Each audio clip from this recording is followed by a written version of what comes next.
एक minute sir. साहब घर पे है क्या? सर फ्रेंड है अपन। बाहर तो आइए सर। गोल्डन राज नाम है। नमस्कार सर। घर के बाहर ही रहो।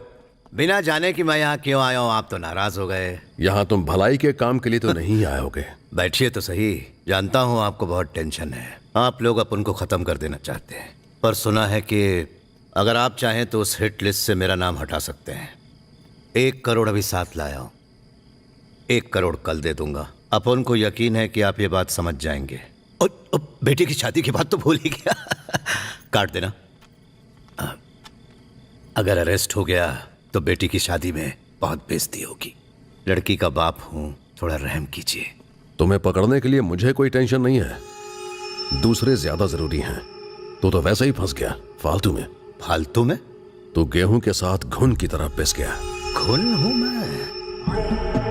घुन मत समझो सत्यदेव। एसीपी पांडियन को तुमने मालपुरा में मारा था। शहर के सारे कॉलेज स्कूल के बाहर तुम्हारे ही आदमी ड्रग्स बेचते हैं। झूठ है। साले कमीने, सच्चाई जानता हूं मैं। ठीक है, पैसे लेकर आया हूं, कल और दूंगा, जितना चाहो उतना। इसे गलत मत समझना।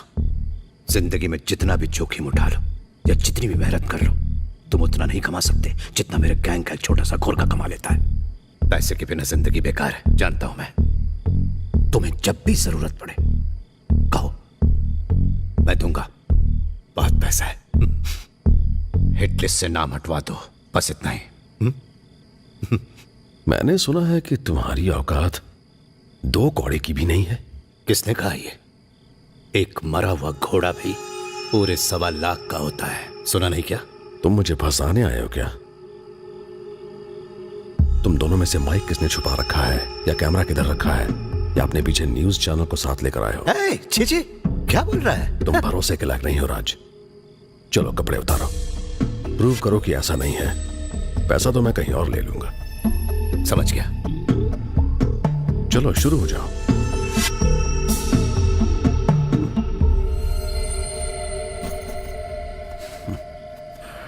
तुम्हें नंगा होते हुए देखकर मुझे शर्म आएगी। मेरा कांस्टेबल आएगा, उसके चेक करने के बाद फिर मिलूंगा।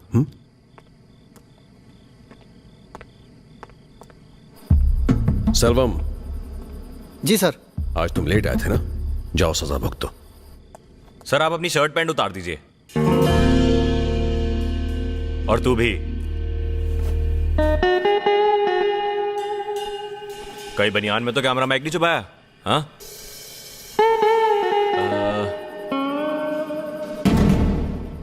सर माइक कैमरा कुछ भी नहीं है। अब क्या कर रहे हो सत्यदेव? रुको।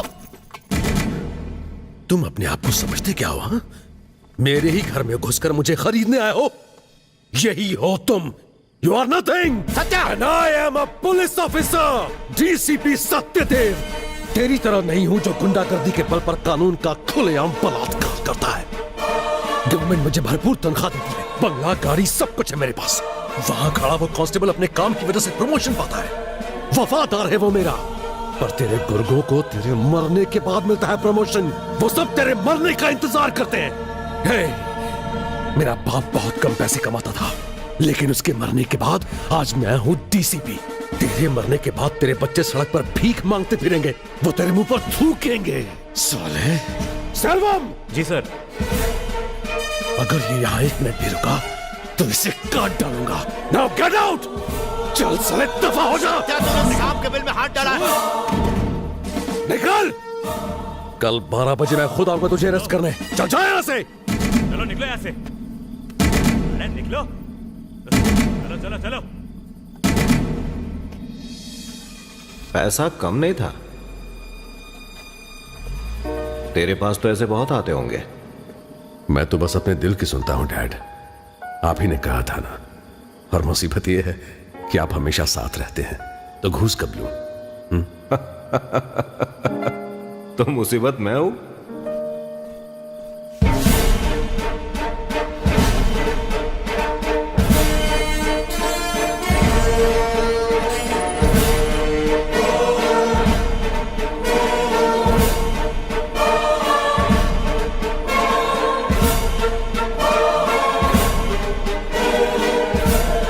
साल बाद वो मुझे फिर मिले। लेकिन मैं कह रहा था, जब फ्लैट तुमने खरीदा है तो मुरली के नाम पे रजिस्ट्री क्यों है, जबकि इंस्टॉलमेंट्स तुम ही भर रही हो? पर मुझे और कुछ नहीं चाहिए। बच्ची की कस्टडी मेरे पास है ना। इस शादी से मैं बस इतना ही चाहती हूँ। I am happy Manoj.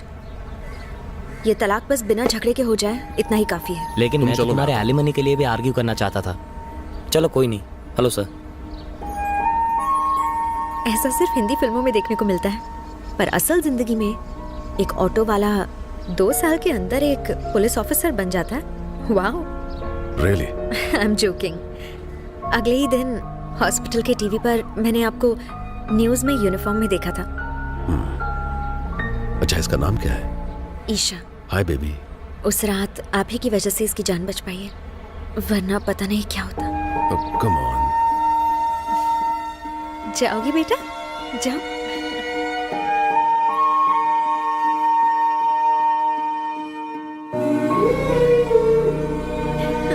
आ जाओ।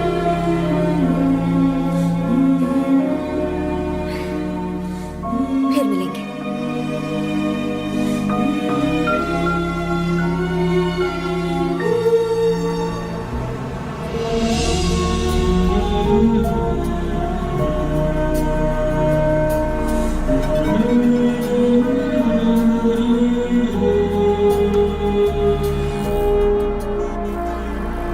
रिचर्ड, एक फोन नंबर निकाल सकते हो? ये काम थोड़ा पर्सनल है। श्योर। अपराधी का नाम, जगह, नेटवर्क, पोस्टपेड है, प्रीपेड है, सब निकाल लूंगा। हेमानिका। हेमा मालिनी सुना? हेमानिका कौन है? हेमानिका वो डांसर है। हेमानिका भरतनाट्यम डांसर, वो तो बहुत फेमस है, वही ना? हाँ वही है। आपको उसका नंबर क्यों चाहिए? क्या आप उससे भरतनाट्यम सीखना चाहते हैं? नहीं नहीं, बगल के बंगले का एक बच्चा डांस सीखना चाहता है और उसे उन्हीं से सीखना है, तभी मैं पूछ रहा हूँ। मेरे घर के बगल में भी एक बच्ची है, वो भी उन्हीं से डांस सीखती है। मैंने कई बार उसे वहां पर ड्रॉप किया है। कितना पका एक हुआ काम है। करो सत्या, अपने उस पड़ोसी का नंबर मुझे दे दो, वो मैं अपने पड़ोसी को दे दूंगा, दोनों आपस में कांटेक्ट कर लेंगे। उसकी जरूरत नहीं है, मैं खुद बात कर लूंगा। तुम बस नंबर पता लगा लो। अपराधी ने जाल बिछाकर पुलिस को फंसा लिया है। तुमने कुछ कहा? 5 मिनट के अंदर नंबर आपके पास होगा। थैंक्स। और उस दौरान ऑर्गन्स का रैकेट चलाने वाली गैंग अपना बिजनेस बहुत तेजी से फैला रही थी, जिसकी मुझे भनक भी नहीं थी।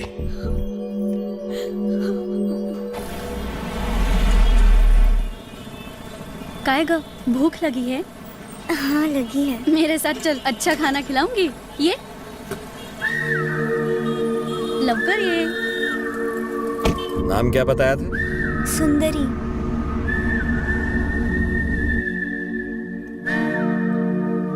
और खाएगी?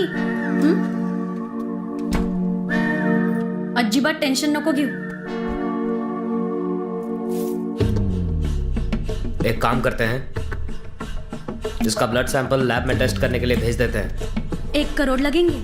आपके पति के लिए लिवर डोनर मिल गया है। उस डोनर का कुछ अता पता है? डोनर का नाम तो नहीं बता सकती, पण तुम्ही टेंशन नको घेऊ, सब लीगल है। जो डोनर मिला है ना, उसका लीवर आपके पति के लीवर से मैच करता है, लेकिन उसने रिक्वेस्ट के लिया है कि बाहर मैं उसके बारे में कुछ न बताऊं। समय बहुत कम है मैडम, जल्दी से फैसला कीजिए।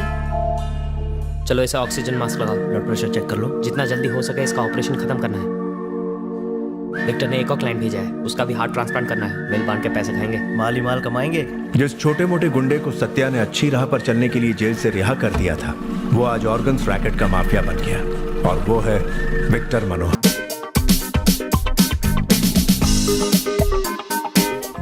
इतने स्मार्ट दिखोगे, मुझे शक होने लगेगा।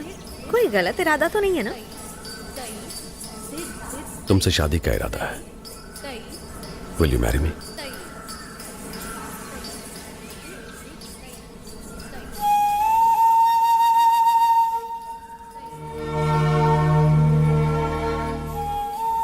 लोगों की बातों से परेशान हो क्या?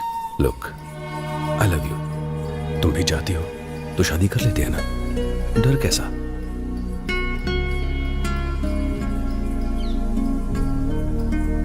ईशा। ईशा तुम? किसी और की बेटी है वो। यही डर है कि कल अगर हमारे बच्चे हुए तो। तुम मेरा दिल दुखा रही हो। आइंदा से तुम ऐसा नहीं सोचोगी। Satya, I am sorry. मेरा मतलब ईशा सिर्फ तुम्हारी है, तुम सिर्फ मेरी हो। और अब से ईशा हम दोनों की है। वो तो बहुत पहले से मेरी बेटी है।